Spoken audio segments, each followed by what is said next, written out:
conceitos básicos de elétrica, Lucas. Então, o nosso aluno chegou numa residência, ele vai deparar então com energia elétrica e vai vir na cabeça, o que eu faço, de onde que vem, o que é?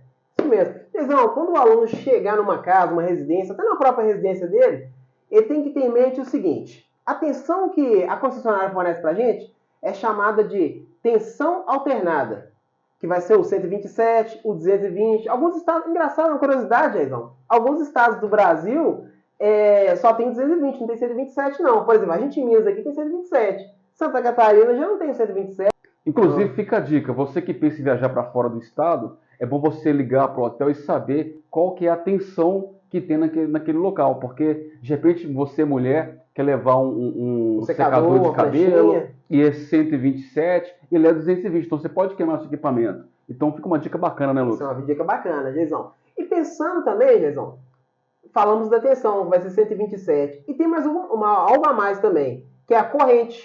A corrente é a amperagem que chega. Igual, você vai chegar no padrão da sua casa, você pode até chegar lá e olhar. Vai ter um número lá, ou 50, ou 40, 30. Isso é a corrente que está passando ali naquele momento. A quantidade de elétrons que passa. Então, ou seja, a tensão de 127 e a corrente 30, 40, 50. E a saber que se consta no padrão, aquela corrente que consta naquele disjuntor, que é um disjuntor que tem ali, é a corrente máxima, né? Se você ligar qualquer equipamento que ultrapassa aquela corrente, vai desarmar o disjuntor. Vai desarmar. Algo que vocês vão aprender mais para frente a fazer esse cálculo também. E existe também a resistência, Jair. A resistência, que é justamente como o próprio nome diz, a resistência. É a quantidade de força que a energia faz para passar no fio. Por exemplo, se tiver uma resistência muito alta, a tensão vai cair, porque ela não vai conseguir chegar de uma ponta na outra. Isso acontece muito, por exemplo, quando o cabo é muito grande, ou um cabo muito extenso, você tem que mandar energia, por exemplo, numa fazenda. Aí tem 2 km de cabo. Você tem que fazer o quê? Para chegar a energia, para sustentar do outro lado.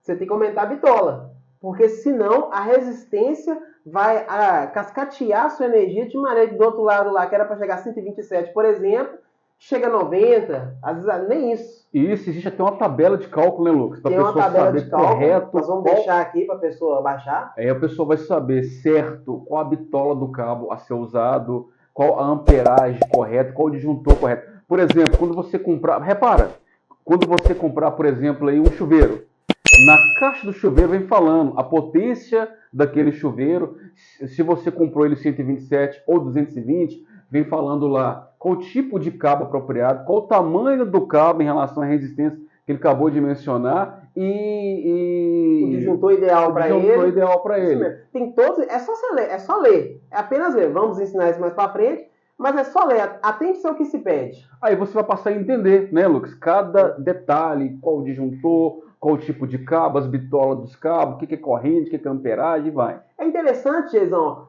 o aluno começar a reparar nisso. Pega um carregador do celular, aí vai estar escrito lá 5 volts. Já não é tensão alternada, é tensão contínua. Verdade. Aí isso é bacana. O que acontece? Na tensão alternada não existe positivo e negativo.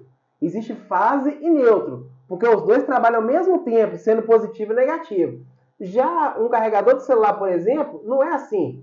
Tem um positivo e tem um negativo. Se você ligar invertido, pode queimar o equipamento. Pode queimar o equipamento. E vai falar lá também a respeito de potência. Um carregador de celular, por exemplo, 33 watts, que é um W, 5 volts, que vai ser a tensão dele, 3.1A, 3.1 ampere. Isso é bacana o aluno já começar a observar isso, para ele se habituar e começar a observar isso, para ele ter noção e estar mais informado sobre isso. Até mesmo porque, Lucas, a pessoa pode prestar atenção. Sua televisão, por exemplo, quando você vê a televisão, ela tem um cabo, que esse cabo ele é ligado direto na tomada. Isso. E essa tomada, de repente, da sua casa, é uma tensão que vem lá da concessionária, que é 127 volts, você liga direto.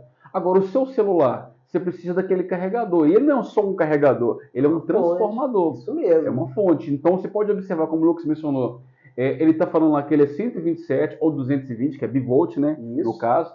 E fala certo qual que é a voltagem que vai para o seu celular, que geralmente é 5 volts, 3 amperes, que aí chega até os carregadores turbo.